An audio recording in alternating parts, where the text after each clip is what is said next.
Warning: the following content was produced from an exotical perspective and may cause irritation and feelings of triggerness in individuals with closed minds, hating as monitoring spirits, inferiority complexes, or Hotep tendencies. RDBG is not responsible for any emotional dysregulation or crash outs that may occur as a result of watching this video. Viewer discretion advised.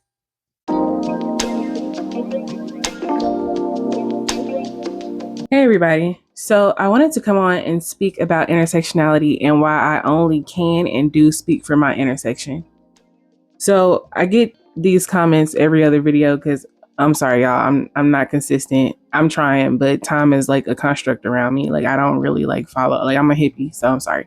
But anyways, I've had some comments recently insinuating that I don't know or haven't researched Black history or haven't done general research on the condition of Black people in America, but that's simply untrue.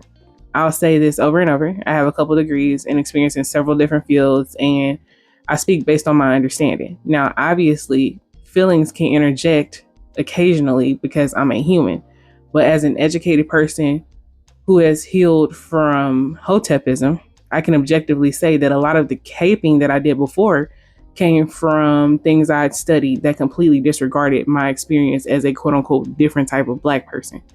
I'm not saying the studies I've read are incorrect, as if I'm some kind of genius who knows everything, but I've said this before that I majored in sciences and statistics before moving to business, and I'm aware that some studies, keep in mind I'm saying studies, not surveys, because anybody can do a survey, but some studies can have skewed results based on the lack of diversity in the sample group.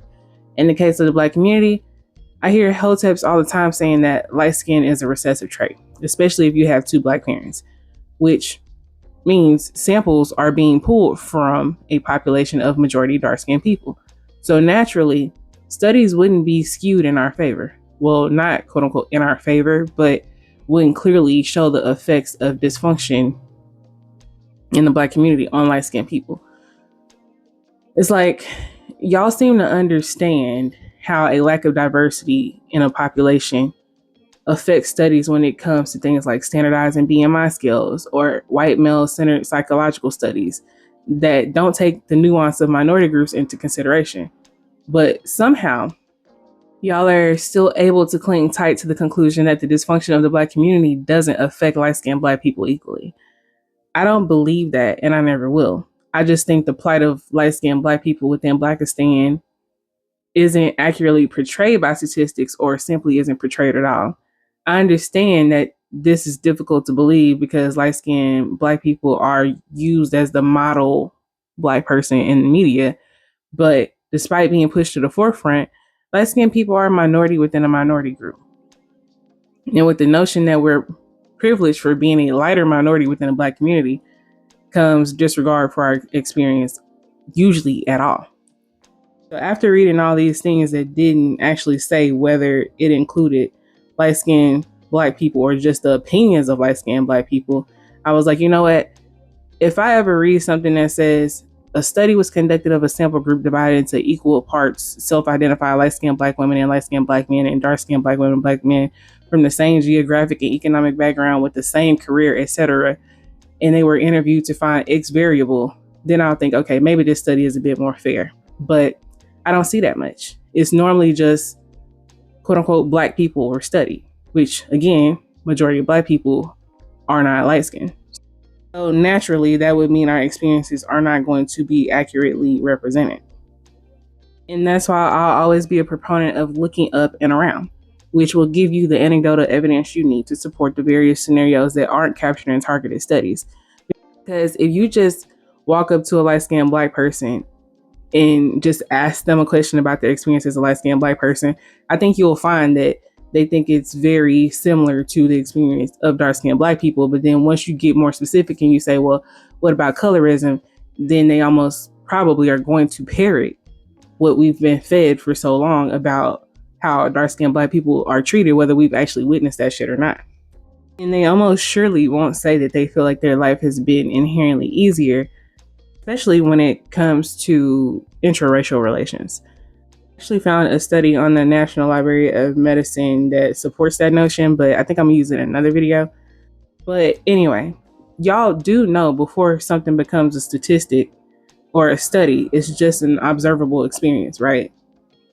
A prime example of this being unambiguous Black people claiming that colorism works in favor of light-skinned Black people outside of the Black community. However, anecdotal evidence from looking around at reality makes many Black people conclude that light-skinned Black people are quote-unquote still just niggas based on the outcomes they see.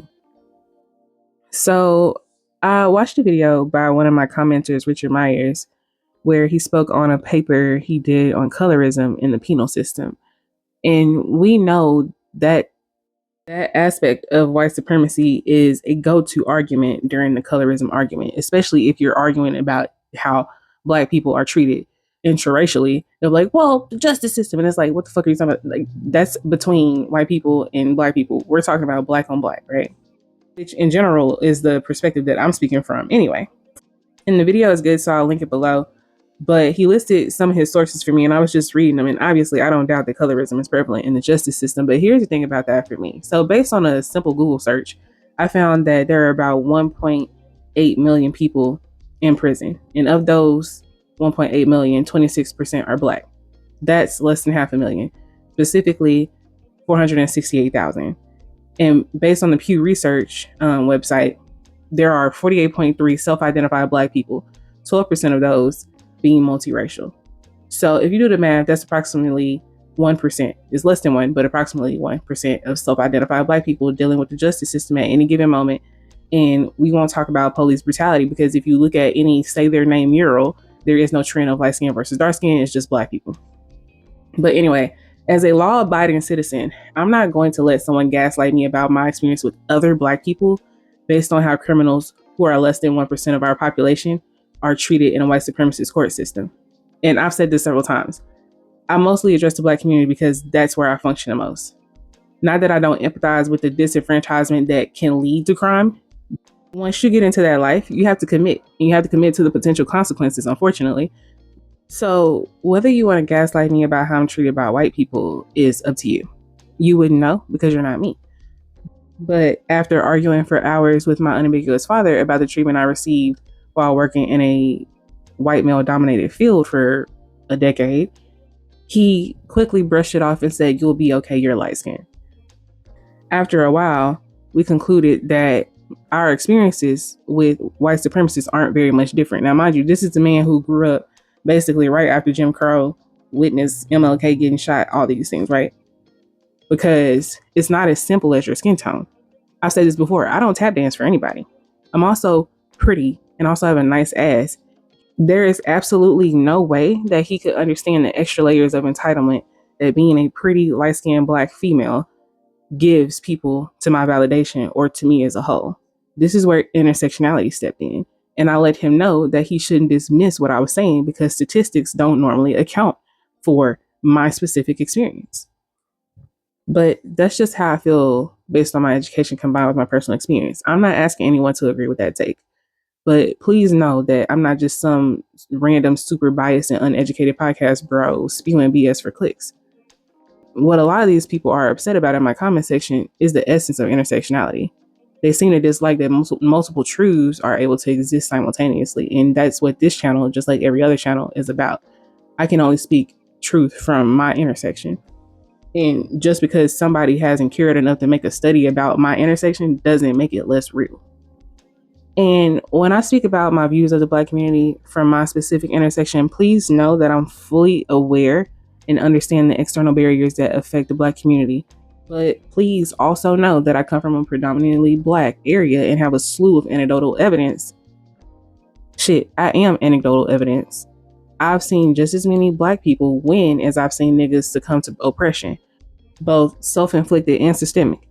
And I say that to let anyone who disagrees with me know that I'm not discounting your experience as a dark-skinned Black person. I just don't care. And I don't give a fuck how sociopathic that sounds. Wait, I'm not laughing because that's funny. That shit just made me think about fucking Megatron on TikTok. Kenya, how has your day been? I don't care. Did you think I care? Did you think I care? Kenya, I don't care. I never care. Kenya, I don't care. Why? mainly because the black community doesn't do everything in their power to stop disenfranchising each other, but also because the black community, by and large, does not care about the humanity and experience of MLS people outside of how it affects their collective image or whether they find our mishaps entertaining enough to fulfill their daily fucking dose of Schadenfreude. I don't have kids, so I don't have to prioritize someone else's experience in life, especially if they don't give a fuck about mine solely based on skin tone. And like I said in another video, people will start to be less offended by the exotical space in our channels when they stop viewing the unambiguous dark skinned black woman's experience as the basis of black womanhood. I don't give a fuck about that blueprint shit. I've said before that I'm a light skinned woman raised by a light skinned woman raised by a light skinned woman who was also raised by a light skinned woman. So unambiguous black women are not my point of reference and never have been. The exotical space doesn't hate the colorism conversation. We hate that the black community wants to silence us to pretend that unambiguous black people aren't bigoted bullies. At least that's how I feel. We're just adding layers to the colorism conversation. I haven't heard a single exotical channel say that colorism doesn't exist and that dark-skinned black people should shut up about their views about it. We're just adding a piece to it because we do experience backlash and color discrimination within the black community at significant rates. And everyone knows that just like we do. So when it comes to unambiguous black women, can I empathize with their experience? Absolutely. Because there are some bridges that cross over to my intersection. And my goal is never to gaslight people about shit that I don't completely understand or haven't experienced personally. But I don't feel as though MLS women get the same luxury. Our experience is perpetually treated as a branch that extends from unambiguous black women's experience instead of an individual subsection under the umbrella of black womanhood and it with its own set of issues, stereotypes, etc. And besides, I don't view dark skin as a handicap. Not to say that it's not inconvenient in certain scenarios, but inequality could be. The reason I don't and I won't prioritize the experience of unambiguous black people over my own is ironically because I study black history. And what I found after I decided to remove my rose-colored Hotep glasses was that light-skinned black people are perpetually used as pawns and sendouts in the agendas of unambiguous black people who usually throw us under the bus. Oh, but y'all get praised. Yeah, superficially, but when it comes to protecting the interests of light-skinned black people who are expected to be martyrs for the black community, we're expected to shut up and eat shit after battling white supremacy for the quote-unquote less privileged. Like, just look how they do Amanda Seales. And didn't that guy get on a live and say that dark-skinned black people should use MLS people to their advantage and basically mind fuck us into supporting their interests and then, keeping our genetics flowing through their community? Yeah, he literally said some shit like that. Let me see if I can find that clip. Yeah, I couldn't find the full clip. But if you want to watch the video, go look at Light Skin Historian's video. I'll link it below too. But yeah, I was watching Maya's video about Ice Spice probably hating on Doechii, and I don't hate her content, by the way, even though I feel like she's just another tether who exploits the insecurities of dark-skinned black American women. But anyway, in that video, she said something along the lines of not supporting people who spite your existence. And I feel the exact same way. And for the most part, that's what I do, unless I'm looking for content inspiration. But with that in mind, I don't understand how unambiguous black women who spite light-skinned women's existence think that they should be able to control our narrative and continue to speak for us, especially considering that it just leads to more dehumanization. Why is it when we decide that we're going to speak for the people we can actually speak for, suddenly it's our job to speak for unambiguous black women? But I thought we were unqualified. We are, which is why I never have, and you'll never catch me under videos on colorism telling them to quiet down, because they have the right to set up their soapbox at their intersection just like I do. But I will give an objective peer review of unambiguous black women if I want to, because they're in my community and they also do affect my experience with the narratives that they push about light-skinned women. I also get a lot of RDBG, you're not mixed. Why are you speaking about mixed people? Like I just said, I talk about what I see, and I have a very unique vantage point as a light-skinned monoracial black person who benefits from more than one ism and has pretty privilege. I'm in the middle of all the groups in the black community beside brown skin exoticals, and while I identify as a light-skinned monoracial, I have been mistaken for people on either side of me on that spectrum. So a lot of how I'm treated overlaps with their experiences, but I still get kicked out of both groups because I'm not mixed at all in a colloquial sense. But my admixture is more obvious than the average admixed black person.